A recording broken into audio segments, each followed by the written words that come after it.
A remarkable report, so full of good sense and percipience, and, I may say, betokening rare judgment. It shall go to the Duke with no other but a covering note. The Commander-in-Chief of His Majesty's Land Forces, General the Right Honourable Rowland, Lord Hill, Baron Hill of Almaraz and of Hawkston in the county of Salop, took off his spectacles, laid them on the desk, and moved to the window, from which he could look out on the snowy parade ground and beyond to St. James's Park. Truly this country is fortunate in having such men as Matthew Hervey in her service. I marked him out for famous things when he galloped for me at Talavera, you know. I did, my lord, replied an officer of upright bearing in the blue undress frock-coat of the Guards.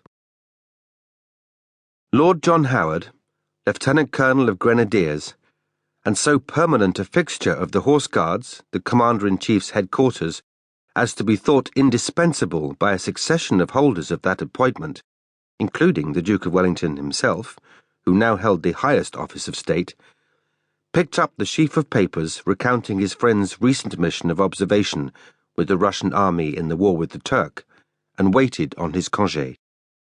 Has he gone to Hounslow yet? Next week, General. Lord Hill stood silent for a while, observing the ever more whitening scene outside. I hope he shan't be too comfortable there. I can't have an officer of his talents remain at duty with his regiment for long. I think he will be greatly perturbed to have his tenure of command foreshortened, General. He's waited on his chance for many a year. That's as may be, Howard, but the army's purpose is not to give satisfaction to ardent half-colonels. Of course, General. How do things stand on the distaff side? Sir? I've heard tell his wife's retired to the country. I'm not privy to the particulars, but I understand Mrs. Hervey is not of the strongest constitution. Lord Hill did not sound persuaded. Though not a great distance away, Hertfordshire, added the upright grenadier, as if in mitigation. Not good, Howard. Not at all good. I've seen too many men fall at their fences that way.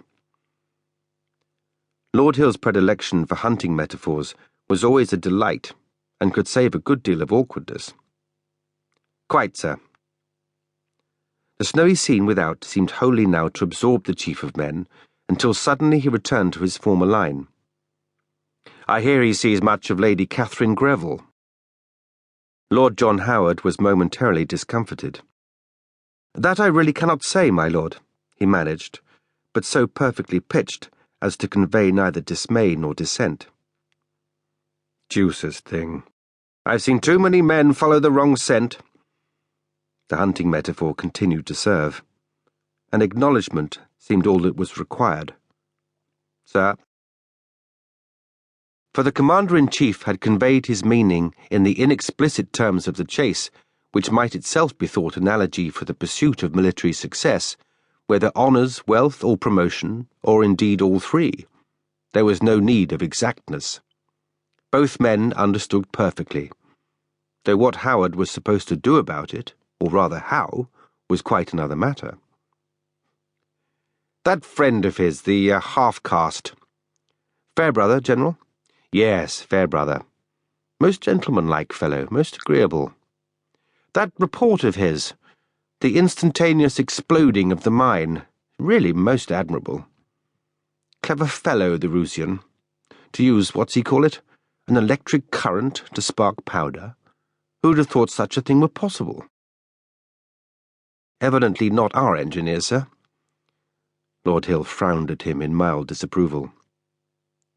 The Ordnance intends granting Mr. Fairbrother a good sum for the intelligence, and for his continued discretion in the matter. Can't be too sure with fellows such as he.